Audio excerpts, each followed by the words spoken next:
Le bien-être, c'est réellement dans la tête, c'est-à-dire trouver, en tout cas chez chacune, ce qui nous permet de nous sentir un petit peu mieux, de voir la vie d'un côté plus positif.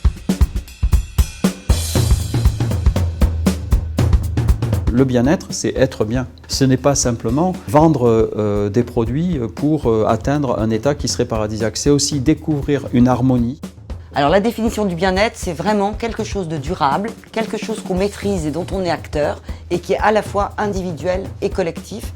On peut agir sur cet état de bien-être. Comment peut-on donner le bien-être sans la cosmétique? On aime se faire du bien, on aime se faire du bien à la peau, on aime se faire du bien aux cheveux. Dans la vie perso, il y a cet axe aussi très égoïste finalement qui est s'occuper que de moi. Parce que si je me sens bien, ça va se sentir aussi et ça va rebondir sur mon entourage proche, donc à savoir mon mari, mes enfants.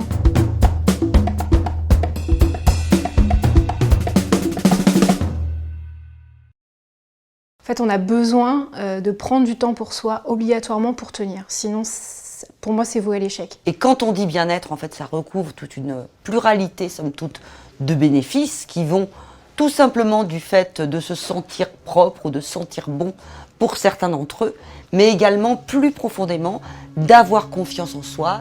Je prends du temps pour moi à la maison, ne serait-ce que 10 minutes, un quart d'heure, 1 heure maximum, prendre un bon bain et voilà, s'appliquer des crèmes qui nous font plaisir, qui nous font du bien. En effet, les produits cosmétiques dans ces moments-là sont présents. Alors quand on interroge les Français, quand on leur demande à quelle notion ils associent le plus les produits cosmétiques qu'ils utilisent dans leur vie quotidienne, c'est précisément le bien-être qui arrive en tête très largement de toutes les citations. Les femmes sont suivies, donc on voit petit à petit cette ouverture qui se fait en elles, cet œil qui s'éclaire, et elles se sentent de mieux en mieux, et on le voit quand on finit un soin du visage, quand on finit une manicurie, quand on finit de les coiffer, de faire une couleur, et qu'on finit par un brushing, et vous voyez bien l'étincelle dans les yeux. Les Français considèrent massivement, plus d'1 sur 2, que les marques ont un rôle à jouer dans leur bien-être au quotidien. Les marques alimentaires notamment, et les marques de produits cosmétiques. C'est plus simplement une cosmétique de l'apparence.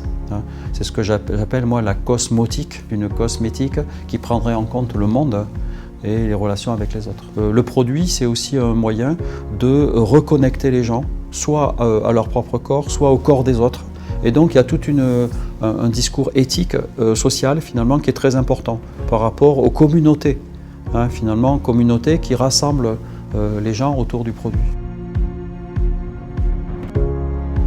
Les gens vont développer plutôt ce que j'ai appelé une auto-santé, une écologie corporelle, c'est-à-dire l'idée finalement de rechercher des solutions sensorielles, travailler la profondeur du corps, aller vers l'essentiel d'un traitement de beauté et de bien-être, avec des activités comme le yoga, le tai chi, le qigong, mais aussi des produits beaucoup plus bio, beaucoup plus naturels, qui impactent moins l'environnement. Le bien-être, c'est réellement dans la tête, c'est-à-dire que certes, ça passe par des produits, ça passe par du plaisir de sens, de parfum, de crème, de toucher. Pour moi, c'est un ensemble de choses, c'est aussi une réflexion psychologique, c'est du temps et c'est en effet des produits derrière.